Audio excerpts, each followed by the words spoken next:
சங்கரா தொலைக்காட்சி நேயர்களுக்கு நமஸ்காரம். இன்றைய தினம் முதலாவதாக நாம் சிந்திக்க இருக்கின்ற வினாவானது, திரு நாகநாதன் அவர்கள் சென்னையிலிருந்து 200 வருடங்களுக்கு முன்பாக ஒரு பிடிமண் கோயிலை சென்னையிலே அமைத்திருக்கிறார்கள். அதை வேறு ஒரு இடத்திலே மாற்றுவது குறித்து வினாவை கேட்டிருக்கிறார். பொதுவாக ஒரு பிடிமண் கோயில்னா என்ன அப்படிங்கிறத முதல்ல ஒரு லட்சணம் நாம் தெரிஞ்சுக்கணும். அதாவது முதல்ல இருக்கக்கூடிய கோயில் தாய் கோயில்னு சொல்லுவோம். அந்த வடமொழியில் சொல்லுகிற பொழுது ஒரு உதாரணம் பாருங்கள். அருணாச்சலேஸ்வரர் அப்படின்னு திருவண்ணாமலைக்கு பேர், ஆதி அருணாச்சலேஸ்வரர் அப்படின்னு அடியண்ணாமலைக்கு பேர். அந்த கோயில் ஏற்பட்டு தான் இந்த கோயில் ஏற்பட்டது அப்படின்னு சொல்கிற வழக்கம் இருக்குது. அந்த மாதிரி காமாட்சி அப்படின்னு சொல்லுவோம், ஆதி காமாட்சின்னு ஒன்று இருக்கும். அப்போ முதல் அப்படின்னு அர்த்தம். அந்த மாதிரி இந்த புடிமண் ஏன் எடுத்துன்னு வராங்க அப்படிங்கிறத முதல்ல நம்ம புரிஞ்சுக்கணும். புடிமண் அப்படிங்கிறது 2 விதமாக வரலாம். அது என்னென்னா, தேவதையினுடைய உத்தாசை இல்லாமல் இந்த புடிமண் கோயில் சாமியை அழிச்சுன்னு வர்றது சாத்தியமில்லை. அப்படின்னா சில பேர் ரொம்ப விருப்பமாக இருப்பாங்க சாமிக்கிட்ட. அவர்கள் வெகு தூரத்துக்கு தரிசனம் பண்ண வேண்டிய ஒரு சூழல் அந்த காலத்தில் அந்த வசதிகள்லாம் இருந்திருக்காது. ஒரு 200 வருஷத்துக்கு முன்னாடி தூரத்தில் போய் தரிசனம் பண்ணுறது அவங்கெல்லாம் பொழப்பு தேடி இந்த பக்கத்துக்கு வருகிற பொழுது ரொம்ப தூரமாக இருந்திருக்கும். அப்போ அந்த அம்பாலே பிரார்த்தனை பண்ணி கேட்கும்போது அப்போ சுவாமி ஆவேசவாதத்தில் பேசும். அப்போ ஒரு கைப்பிடி மண்ணை அதுவாக எடுத்து கொடுக்கும். ஆவேசம் அதை எடுத்து கொடுக்கும். நாமளாக ஒரு கோயிலில் போய் அப்படியே ஒரு மண்ணை எடுத்துன்னு வைக்கிறது இல்லை புடிமண் கோயிலுங்கிறது. அதுக்கு பூஜையெல்லாம் பண்ணி நான் இந்த மாதிரி ஒரு சூழலாக நான் வெளியில் போகிறேன், ஒரு பொழப்புக்காக போகிறேன், அதுவும் ஒரு குடும்பமே போகணும்.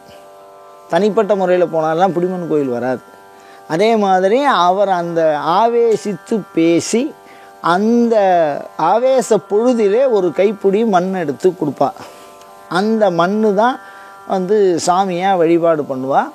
அந்த மண் இருக்கிற இடத்துல அவள் கோயில் கட்டுவாள்.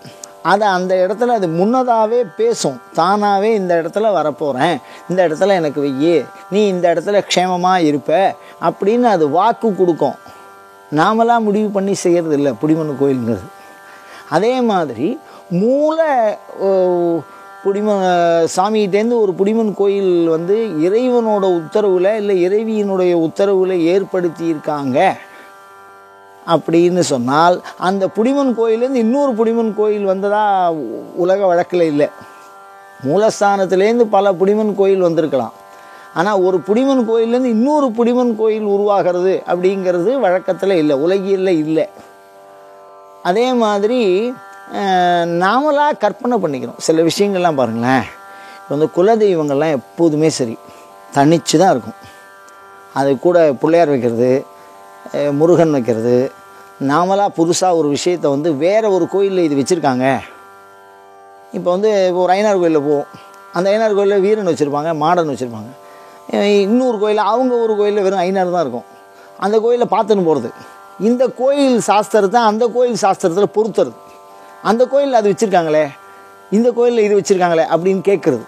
அப்படி கேட்டு அந்த மாதிரி மாற்றங்களை செய்தால் ஸ்தான பிரஷ்டம் கிராம நாசம்னு சொல்லியிருக்கு விதி.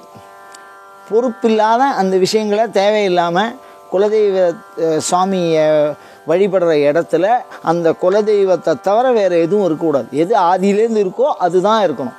புதிதாக வேறு எந்த ஒரு விஷயத்தையும் அதில் சேர்க்கக்கூடாது. சேர்க்கவோ பிரிக்கிறதுக்கும் நமக்கு அதில் சாஸ்திரங்கள் சொல்லப்படலை. அதே மாதிரி ஒரு புடிமண் கோயில் எடுத்துன்னு வந்துட்டோம், நமக்கு கொஞ்சம் வசதியாக இருக்கும் நம்ம அப்படின்னா உடனே ஒரு குருக்கள் வச்சு பூஜை பண்ணுவோம், அதுக்கு ஒரு திருவிழா நடத்துவோம். அது மாதிரிலாம் செய்ய முடியாது. வருஷத்துக்கு ஒரு தடவை தான் அதுக்கு பூஜை பண்ணணும், வருஷத்துக்கு ஒரு தடவை தான் பூஜை பண்ணணும். நமக்கு நாமளாக அதுக்கு முன்னாடி பிள்ளையார் வைக்கிறேன், முருகன் வைக்கிறேன் அப்படின்லாம் எதுவும் சொல்லக்கூடாது. அதே மாதிரி வேறு ஒரு ஆட்களை வச்சு பூஜை பண்ணுறத இந்த குலதெய்வ சாமி ஏற்காது. குலதெய்வ சாமிங்கிறது அவங்க பாரம்பரியத்தில் பூசாரி வச்சு பூஜை பண்ணியிருந்தால் பூசாரி தான் போடணும்.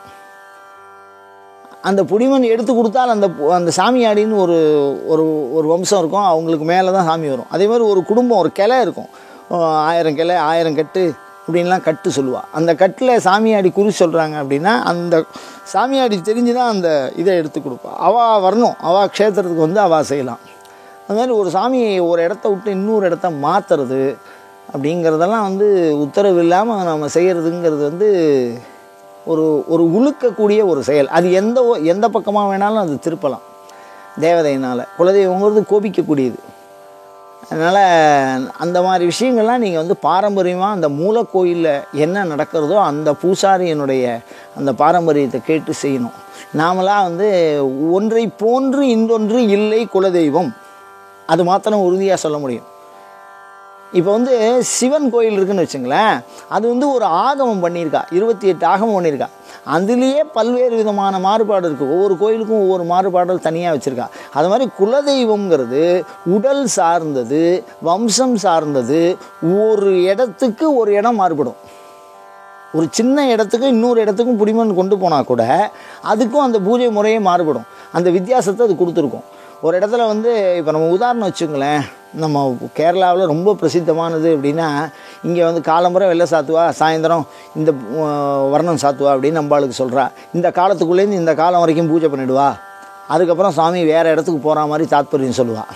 அது மாதிரி ஒரு குலதெய்வம் மூலக்கோயிலேருந்து இந்த கிளை கோயிலுக்கு வரணும் அப்படின்னா அதுக்குள்ள காலம்லாம் இருக்குது. அதுவே தான் உத்தரவு கொடுக்கும். அதெல்லாம் வந்து நம்ம சாஸ்திரத்தில் வந்து இந்த ஆகமத்தையும் குலதெய்வ கோயிலையும் போட்டு குழப்பிக்கக்கூடாது.